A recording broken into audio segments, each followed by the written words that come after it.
¿Qué habrías pensado si hubieras estado en Jerusalén aquella semana, viendo todo con tus propios ojos?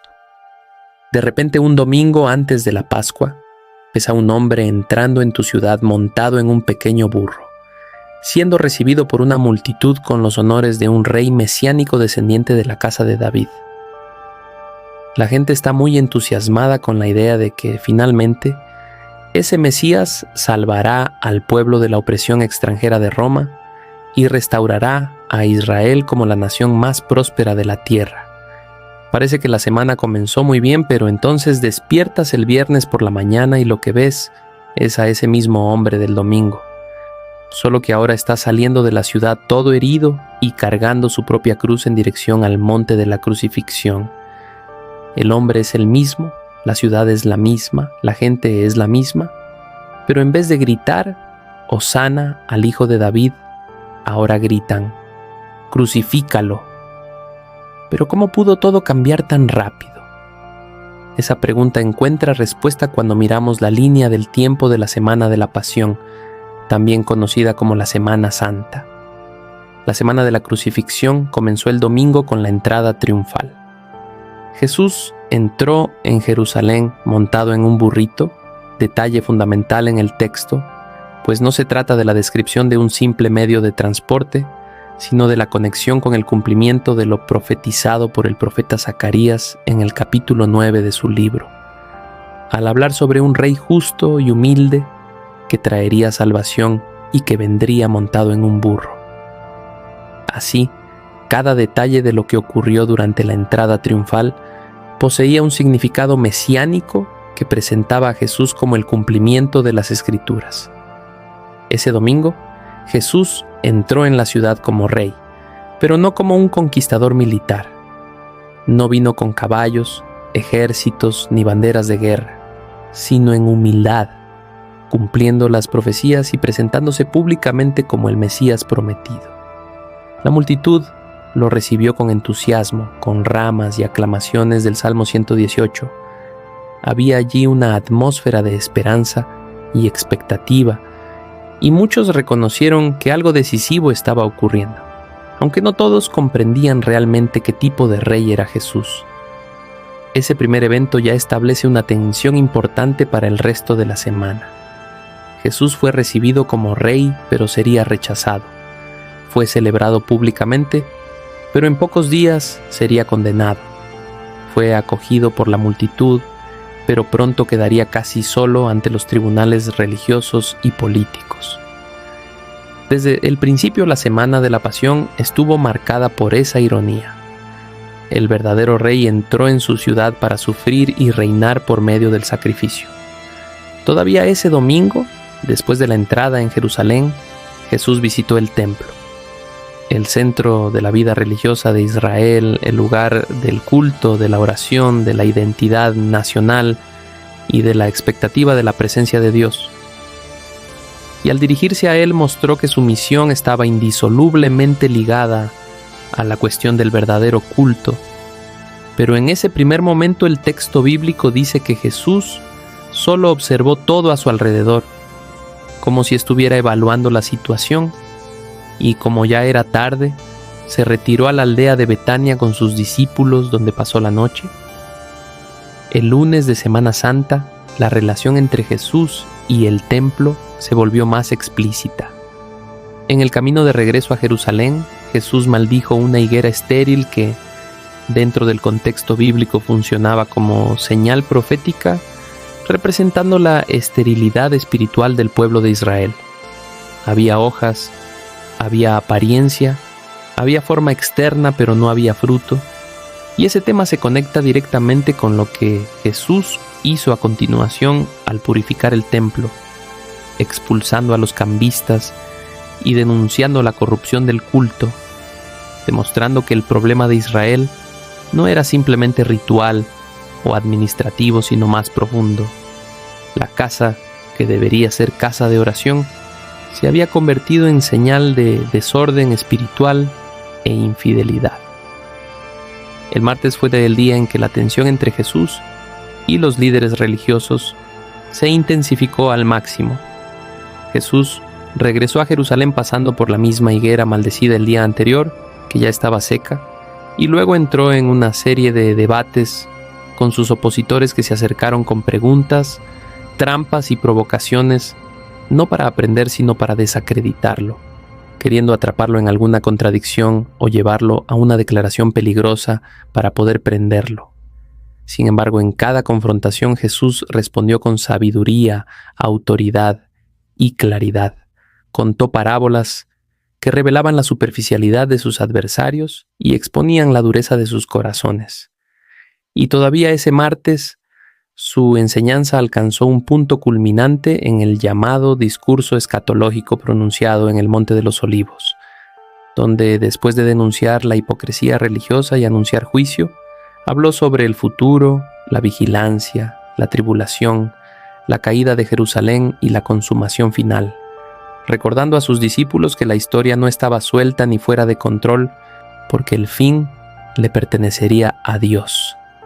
El miércoles puede llamarse la calma antes de la tormenta. Los evangelios no registran ninguna actividad pública de Jesús ese día, y se cree ampliamente que lo pasó en reclusión en Betania, quizás en casa de sus amigos Lázaro, Marta y María. Pero mientras Jesús descansaba, la política hervía en Jerusalén, donde los líderes de los sacerdotes, escribas y ancianos del pueblo realizaron una reunión secreta para conspirar la muerte de Jesús, buscando la manera de prenderlo discretamente lejos de las multitudes para evitar un tumulto popular durante la fiesta de la Pascua.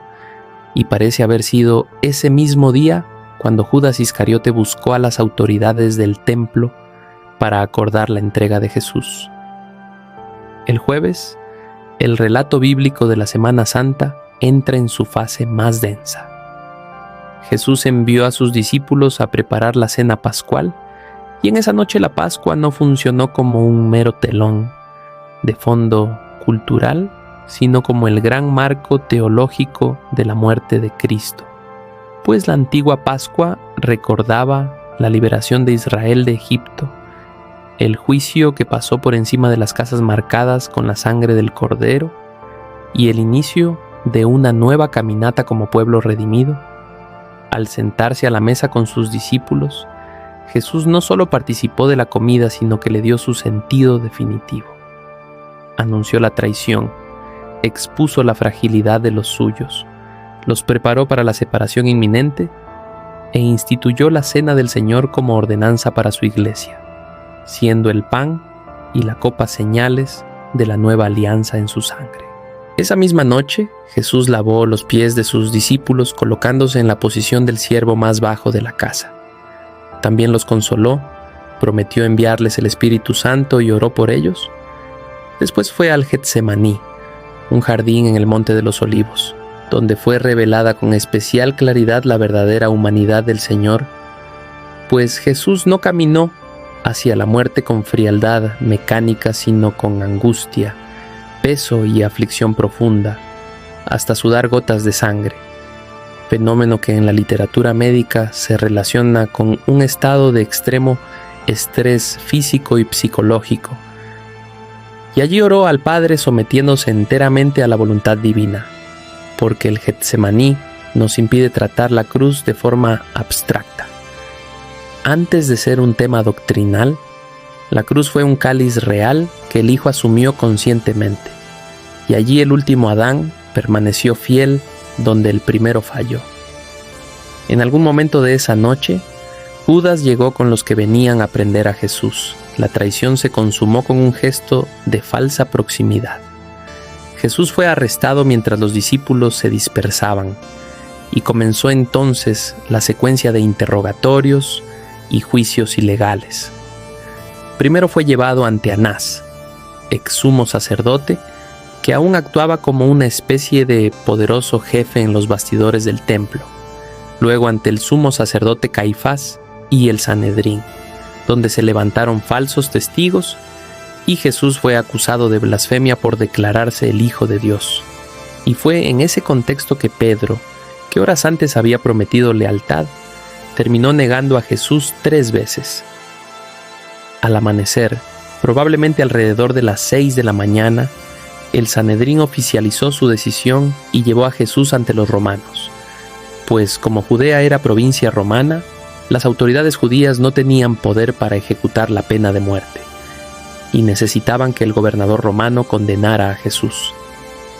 Ante Pilato, la acusación principal cambió de blasfemia, crimen religioso que no importaba a los romanos, a sedición y traición, crimen que desafiaba al César. Y aunque Pilato interrogó a Jesús y no encontró base para la condena, al descubrir que era de Galilea, lo envió a Herodes Antipas, el gobernador de esa región que estaba en Jerusalén para la Pascua. Pero Jesús guardó silencio ante Herodes, y, tras ser ridiculizado, fue devuelto a Pilato, quien finalmente cedió a la presión de la multitud y los líderes religiosos, y Jesús fue azotado, coronado de espinas y sentenciado a muerte en la cruz. La crucifixión fue tanta que Jesús fue el centro de esa semana y el centro del Evangelio. Jesús fue llevado al Gólgota cargando su propio instrumento de ejecución, y allí, alrededor de las 9 de la mañana, fue clavado en la cruz y expuesto al escarnio y la vergüenza. Al mediodía el cielo se oscureció, y a las 3 de la tarde Jesús entregó su espíritu al Padre y murió. Y justo después el velo del santuario se rasgó de arriba abajo. La tierra tembló, las rocas se partieron, y hasta sepulcros fueron abiertos. Y la geología confirma que hubo un terremoto significativo en esa región durante el periodo de Pilato como gobernador de Judea. La cruz no fue solo ejemplo de amor o sufrimiento injusto, sino, ante todo, expiación, pues Cristo murió sustitutivamente soportando el juicio debido a su pueblo y satisfaciendo la justicia divina. Como los judíos no querían que los cuerpos permanecieran crucificados durante el sábado, pidieron a Pilato que ordenara quebrar las piernas de los condenados. Pero cuando los soldados notaron que Jesús ya estaba muerto, uno de ellos le atravesó el costado con una lanza en lugar de quebrarle las piernas. Y José de Arimatea demostró valentía y reverencia al pedir el cuerpo de Jesús a Pilato para colocarlo en un sepulcro nuevo. Todo en armonía con lo que las Escrituras habían anunciado de antemano. Después de la violencia de la crucifixión del viernes, llegó el silencio del sábado, un día de suspensión en que las promesas de Dios parecieron a los ojos humanos cubiertas por la piedra del sepulcro. Los discípulos quedaron confundidos, la esperanza pareció interrumpida y las autoridades se preocuparon incluso por proteger el sepulcro para evitar cualquier desenlace que comprometiera su versión de los hechos. Pero el sábado no fue el fin, y el silencio de la tumba no significó derrota final, porque Dios a veces realiza sus obras más decisivas justamente cuando todo parece inmóvil. Así llegamos al domingo de la resurrección, el día que cambiaría la historia para siempre. En las primeras horas del domingo hubo un fuerte temblor. Un ángel del Señor bajó del cielo, removió la piedra que cerraba el sepulcro y se sentó sobre ella. Los guardias quedaron tan aterrorizados que perdieron el sentido, y las mujeres que fueron al sepulcro encontraron la piedra removida y recibieron el anuncio de que Jesús había resucitado.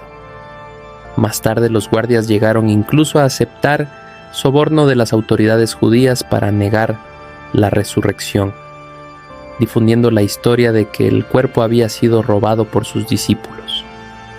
Pero la verdad de la resurrección no podía ser silenciada, y después de ese domingo, el mundo jamás volvería a ser el mismo. La resurrección no fue simplemente un final feliz después de una tragedia.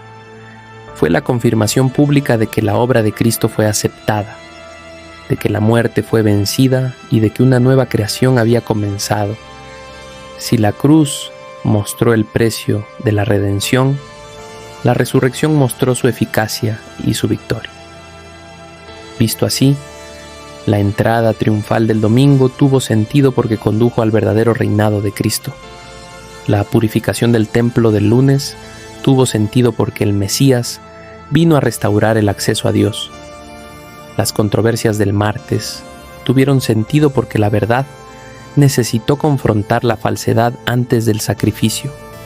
La conspiración del miércoles tuvo sentido para mostrar que nada de eso fue un accidente histórico, sino que todo ocurrió en el tiempo determinado dentro del designio de Dios, aún a través de agentes moralmente responsables de su maldad.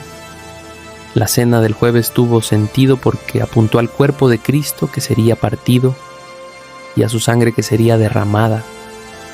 El Getsemaní tuvo sentido porque la obediencia del Hijo fue verdadera y costosa, tomando voluntariamente hasta la última gota del cáliz de la ira divina. La cruz del viernes tuvo sentido porque allí se realizó la redención. El silencio del sábado tuvo sentido para probar que la muerte del Mesías fue realmente real. Y el sepulcro vacío del domingo tuvo sentido para dar la interpretación final de todo. Jesús es de hecho quien decía ser. El Rey rechazado fue vindicado, el Cristo que murió realmente resucitó, el Cordero sacrificado ahora gobierna para siempre, y el que pareció derrotado triunfó de forma definitiva. La cronología de la Semana Santa también nos confronta, pues expone la superficialidad de la religión sin fruto, la facilidad con que el corazón humano rechaza la verdad, la cobardía que puede habitar incluso en quienes se dicen más cercanos a Jesús y la incapacidad del hombre de salvarse a sí mismo. Pero al mismo tiempo, esa historia anuncia la gracia soberana, porque mientras los hombres conspiraron, negaron, manipularon y condenaron, Dios salvó. Y mientras el pecado se manifestó en toda su fealdad, la obediencia de Cristo se manifestó en toda su perfección. Y mientras la muerte pareció cerrar la historia, la resurrección declaró que el último capítulo le pertenece al Señor. Hablar de la historia de la Semana de la Pasión es, en última instancia, hablar del centro de la fe cristiana. No se trata solo de recordar los últimos días de un gran maestro moral, sino de contemplar al Redentor en su obra culminante, porque en Jerusalén, en aquella semana, no vimos solo el sufrimiento de un inocente, sino el cumplimiento de las promesas de Dios, la revelación de su justicia, la profundidad del amor de Cristo y la esperanza definitiva del pueblo de Dios. Y lo más impresionante de todo es que Dios no comenzó a amarnos a causa de lo que ocurrió en la Semana Santa, sino que la Semana Santa ocurrió porque Dios ya nos amaba, pues el plan de la redención no fue improvisado en aquellos pocos días, sino decretado desde la eternidad. Y el sacrificio del Cordero no fue decidido el miércoles, el jueves ni el viernes, sino conocido desde antes de la fundación del mundo conforme al propósito soberano de Dios, revelado en el tiempo durante aquella semana.